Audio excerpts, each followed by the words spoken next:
Dicen que la venganza es un plato que se sirve mejor frío. Bueno, a Ucrania le tomó más de 3 años y medio, pero acaba de servir una merecida venganza a uno de los llamados carniceros de Bukhar, Benjamin Mitsarin, un criminal de guerra despiadado y frío, vinculado a una de las peores atrocidades de la historia moderna. En un ataque cuidadosamente planeado y perfectamente ejecutado en lo profundo de Rusia, las fuerzas ucranianas pusieron un fin rápido y repentino a la vida de Mitsarin. Aún debe encontrar y eliminar a muchos otros criminales de guerra en las próximas semanas y meses. El asesinato tuvo lugar en la región de Kemerovo, en Rusia, que se encuentra en la parte central de la nación, en el sur de Siberia, con Kazajistán al suroeste y Mongolia al sureste. Kemerovo está a unas 2.000 millas de Ucrania, lo que hace que este incidente impresione aún más desde la perspectiva ucraniana, ya que Kiev demostró una vez más que sus fuerzas son más que capaces de llevar a cabo ataques precisos y dirigidos, no solo en sus tierras ocupadas y fronteras, sino también en el interior del territorio enemigo.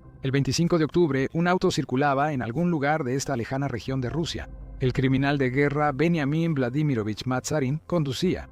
No sabemos a dónde iba ni qué haría ese día, sin embargo, cuando despertó esa mañana de sábado, nunca pudo haber imaginado que sería el último día de su vida. Pero eso fue justo lo que resultó ser. Según un informe de la Dirección Principal de Inteligencia de Ucrania, el auto de Matsarin fue volado ese día, matando al teniente coronel de 45 años al instante. La Dirección Principal de Inteligencia de Ucrania publicó en Telegram un desglose del incidente y un video sobre el papel de Matsarin en la masacre de Bukhar a principios de 2022 tras la invasión rusa. El video también supuestamente muestra el momento de la muerte de Matsarin, ya que primero es captado por la cámara al volante de un auto plateado. Vemos a una persona desconocida al costado del camino con un detonador remoto. La cámara muestra el auto plateado a lo lejos, presionan el botón y el auto explota en una llamarada. Y así, Benjamin Matsarin dejó de existir. Esto dijo la Dirección Principal de Inteligencia de Ucrania sobre el evento. El 25 de octubre de 2025, un auto explotó en Kemerovo, Federación Rusa, conducido por el criminal de guerra Matsarin Benjamin Vladimirovich. El teniente coronel Matsarin, nacido en 1980, sirvió en la Destacamento Móvil de Propósito Especial, Obareg, de la Dirección de la Guardia Rusa de la región de Kemerovo. Obareg es una de las muchas unidades de la Guardia Rusa, involucrado en crímenes de guerra y genocidio contra ucranianos en Kiev, cometidos por el ejército ruso durante la invasión a Ucrania en febrero y marzo de 2022. Con las pruebas y testimonios recabados, la Fiscalía General inició investigaciones penales contra los militares de la unidad por violar leyes y costumbres de la guerra. En abril de 2022, la inteligencia militar de Ucrania identificó por nombre a los criminales de guerra del Obereg y planeó medidas para castigarlos. La Dirección Militar del Ministerio de Defensa de Ucrania advierte que cada crimen de guerra contra el pueblo ucraniano recibirá justa retribución. Según el informe de la Dirección Principal de Inteligencia de Ucrania, Matsarin integra una unidad especial llamada Obareg, que en inglés significa amuleto. Esa unidad fue vinculada a crímenes de guerra en Bukhar, Ucrania, en marzo de 2022. Cuando Rusia invadió Ucrania, las fuerzas del Kremlin cruzaron la frontera desde varias regiones. Muchos entraron en los territorios orientales de Ucrania, como Donetsk y Luhansk, que se creía que eran los principales objetivos de Vladimir Putin en ese momento. Algunos también ingresaron a Ucrania desde el norte por Bielorrusia y avanzaron hacia Kiev.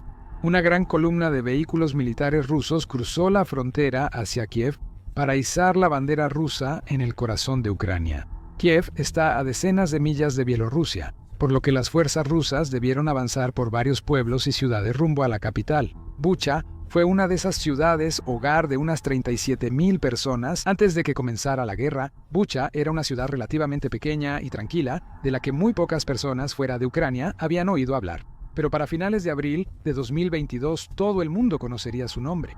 El 27 de febrero de 2022, las fuerzas rusas entraron en Bucha. Había tanques, paracaidistas, unidades de ingeniería militar y reservas del 36 o Ejército de Armas Combinadas de Rusia, la Unidad Especial de Respuesta Rápida, Unidad Especial de Respuesta Rápida y la Unidad Móvil de Propósito Especial, Destacamento Móvil de Propósito Especial. Había fuerzas y sistemas de artillería que bombardearon la ciudad, dejando varios edificios en escombros.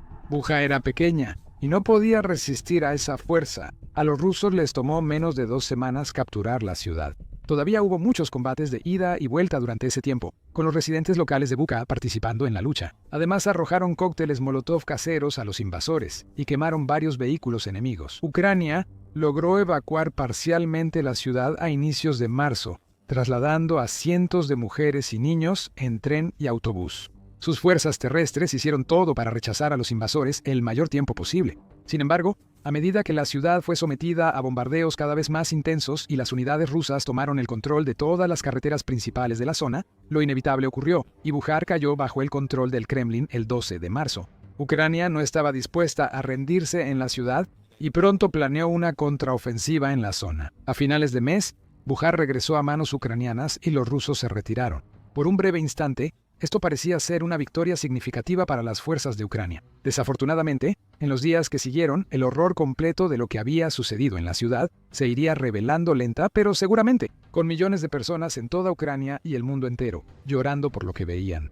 Ya había señales de que las fuerzas rusas en la ciudad probablemente cometieron crímenes de guerra. En la batalla inicial de Bujará, se reportaron soldados rusos atacando vehículos civiles y disparando a residentes o encerrando a locales en sus casas. Solo los dejaban salir de vez en cuando para cocinar comida y mover cadáveres. El 27 de febrero, primer día de la batalla, un periodista local informó que ocupantes rusos dispararon a un vehículo civil, matando a un hombre y hiriendo a otro. El 4 de marzo ocurrió otra historia impactante. Una SUV circulaba por las calles de Bucha. 3 jóvenes ucranianos de 20 y tantos años iban a bordo. Ellos salieron valientemente a la ciudad para llevar comida para perros a un refugio local que casi no tenía suministros. Iban rumbo a la casa de una familia cuando un vehículo ruso disparó a la camioneta, matando a sus 3 ocupantes inocentes. Al día siguiente, 2 familias presas del pánico, temerosas por sus vidas tras los constantes bombardeos rusos, decidieron huir de su ciudad natal. Empacaron y trazaron una ruta al oeste, saliendo de Bucha rumbo a Romanivka. En 2 autos separados, se pusieron en camino, esperando encontrar un refugio seguro para ellos y sus seres queridos. Antes de que acabara el día, apenas llegaron al final de la calle. Un vehículo blindado ruso vio el convoy y abrió fuego, matando a una mujer y sus 2 hijos en el primer auto y a un hombre en el segundo. Surgieron historias igualmente horribles en los titulares globales durante la batalla, pero fue solo cuando las fuerzas de Ucrania retomaron el control de la ciudad que se reveló toda la magnitud de lo que desde entonces se conoce como la masacre de Bucha. El 1 de abril, tras la retirada rusa y la evaluación ucraniana de daños, impactantes videos en redes sociales mostraron numerosas víctimas civiles. Los cuerpos mutilados de hombres, mujeres y niños habían sido enterrados en fosas comunes. Había pruebas de golpizas, tortura, violación y ejecuciones. Muchas víctimas tenían las manos atadas a la espalda. Numerosos cuerpos habían sido quemados o simplemente dejados a descomponerse en las calles, y algunos incluso estaban preparados con explosivos como trampas, como una última jugada cruel por parte de las despiadadas tropas rusas antes de huir de la zona. Los sobrevivientes pronto compartieron sus historias, mostrando un panorama macabro de lo ocurrido en la ciudad durante su breve pero devastadora ocupación rusa. Muchos hablaron de vivir en un estado de terror constante, obligados a esconderse en sus sótanos, dependiendo de velas para la luz y el calor. Con la poca comida y agua que guardaron, rezaban y esperaban cada noche no fuera la última y que los rusos no los hallaran. Los locales compartieron muchas historias sobre la crueldad rusa y su indiferencia por la vida humana. Mencionaron francotiradores rusos que mataban civiles al salir de sus casas, vehículos blindados que disparaban al azar contra edificios en toda la ciudad, soldados que se negaban a brindar ayuda médica a civiles heridos y ejecuciones extrajudiciales. Testigos presenciales relataron que soldados rusos iban casa por casa, interrogando, saqueando y robando o destruyendo pertenencias valiosas. Algunos contaron que las tropas enemigas usaron a civiles de Bucha como escudos humanos en enfrentamientos con fuerzas ucranianas. Las historias de horror seguían llegando.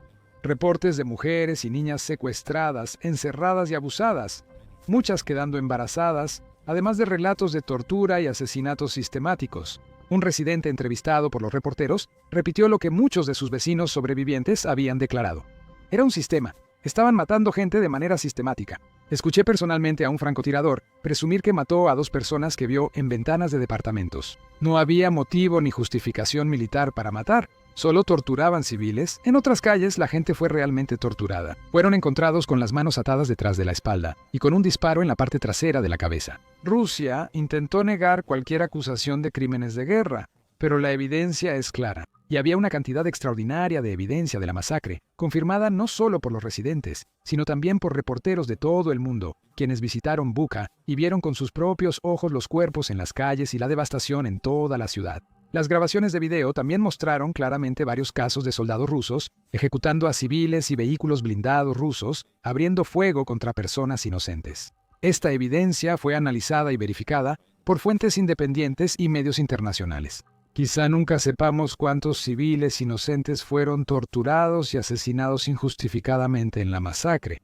Los primeros reportes estimaron el hallazgo de unos 280 cuerpos en fosas comunes. Esa cifra subió a 300, luego superó 400 y casi llegó a 500 conforme se hallaba más evidencia y restos humanos. En toda la región más amplia de Bujara, varios medios de comunicación, como la British Broadcasting Corporation, informaron que más de 1000 civiles habían sido masacrados por los rusos en el transcurso de solo unas semanas. Fue una de las peores atrocidades recientes, un asesinato masivo que impactó al mundo y mostró gráficamente la magnitud de la agresión rusa. Después de ese terrible evento, el liderazgo militar y expertos en inteligencia de Ucrania juraron vengarse. De inmediato comenzaron a trabajar, identificando a todos los involucrados en la masacre y averiguando nombres, edades, ubicaciones y rangos. Pronto la Dirección Principal de Inteligencia de Ucrania hizo una lista de objetivos de oficiales enemigos, enfocándose en miembros de la Unidad Especial Obareg, considerada por la inteligencia ucraniana como principal responsable del genocidio en la región de Kiev. La lista, publicada en línea el 14 de abril de 2022, incluye a más de 60 personas identificadas por nombre, rango y detalles de pasaporte. Benjamin Vladimirovich Metsarin fue el cuarto nombre en esa lista. Participó en la masacre y aunque no sabemos qué crímenes de guerra cometió, la Dirección Principal de Inteligencia de Ucrania halló pruebas claras de su implicación. Naturalmente, las fuerzas de Ucrania no pudieron vengarse de inmediato. Tenían muchas otras prioridades, y rastrear a un solo oficial ruso específico es casi un desafío imposible, que requiere enormes cantidades de esfuerzo, análisis e inteligencia. La Dirección Principal de Inteligencia de Ucrania nunca olvidó la promesa que hizo a quienes murieron en Bukhar. Siempre quiso llevar a criminales como Matsarin ante la justicia, y cuando pudo, los agentes de Ucrania no dudaron. Ubicaron al teniente coronel en Kemerovo, realizaron vigilancia para conocer sus hábitos y planear su eliminación. A partir de ahí, parece que los agentes ucranianos debieron de alguna manera colocar de forma encubierta un artefacto explosivo en el auto de Matsarin. Esperaron a que él estuviera al volante para presionar el botón y terminar con su vida, por fin. Y no es un caso aislado. De hecho, ha habido toda una serie de asesinatos de funcionarios y figuras militares rusas dentro de su propio territorio en los últimos años. Tiempos. En abril pasado, el general ruso Yaroslav Moskalik, subdirector de operaciones del Estado Mayor, fue asesinado en una explosión de coches cerca de Moscú. A diferencia de Matsarin, Moskalik no conducía en ese momento. En cambio, él acababa de salir de un edificio cuando un coche que contenía un artefacto explosivo improvisado detonó cerca, acabando con su vida al instante. Rusia arrestó al responsable, afirmando que era agente de los servicios especiales ucranianos y lo acusó de terrorismo.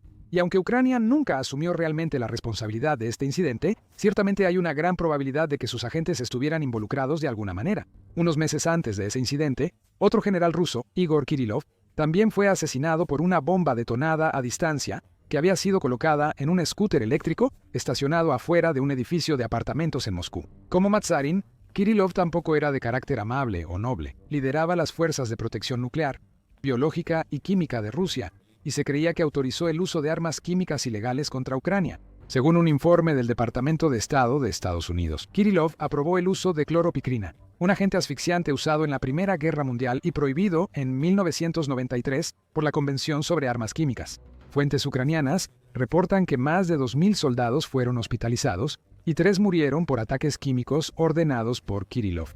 Una vez más, las fuerzas ucranianas esperaron su momento, planearon sus acciones con cuidado y atacaron cuando llegó el momento adecuado. El Servicio de Seguridad de Ucrania, se atribuyó rápidamente la muerte del general. Una fuente dijo a The Economist que Kirillov era criminal de guerra y objetivo legítimo. Antes de seguir, advierto a otros como él. Un final vergonzoso espera a quienes matan ucranianos. A fines de 2023, el legislador de Lugansk, instalado por el Kremlin, Mikhail Filipinko, fue asesinado por una bomba en su automóvil. Ucrania se atribuyó la responsabilidad y la Dirección Principal de Inteligencia de Ucrania anunció la muerte del político en Telegram. se llevó a cabo una operación especial para eliminar a Filipinko, junto con representantes del movimiento de resistencia. La Dirección Principal de Inteligencia de Ucrania continuó explicando que Filipinko había estado involucrado en la organización de cámaras de tortura en los territorios ocupados de la región de Luhansk, donde prisioneros de guerra y rehenes civiles fueron sometidos a torturas inhumanas. Aquí hay una tendencia clara. Los oficiales y funcionarios rusos que torturan, asesinan, envenenan o de alguna otra manera dañan a personas ucranianas inocentes están siendo cazados sistemáticamente y eliminados del mapa. Matsarin es solo el ejemplo más reciente. Hay muchos más nombres en la lista del Dirección Principal de Inteligencia de Ucrania, y aquellos que aún siguen en pie deberían estar muy preocupados por su seguridad futura. Porque, como demuestra el asesinato de Matsarin, los agentes de Ucrania no conocen límites. Incluso si los asesinos y criminales rusos huyen miles de kilómetros para esconderse, refugiándose en regiones que parecen seguras y lejos de los horrores de la guerra, las fuerzas de Kiev son claramente capaces de rastrearlos y entregar justicia de manera rápida. Uno por uno, serán localizados y serán asesinados. Y parece que nada se interpondrá en el camino de la Dirección Principal de Inteligencia de Ucrania para eliminar a cada uno de ellos y vengar a los cientos de hombres, mujeres y niños inocentes que perdieron la vida en circunstancias tan terribles en Bucha en 2022. Matar a los responsables no devolverá la vida a esos civiles, pero podría ayudar a que sus seres queridos duerman más tranquilos.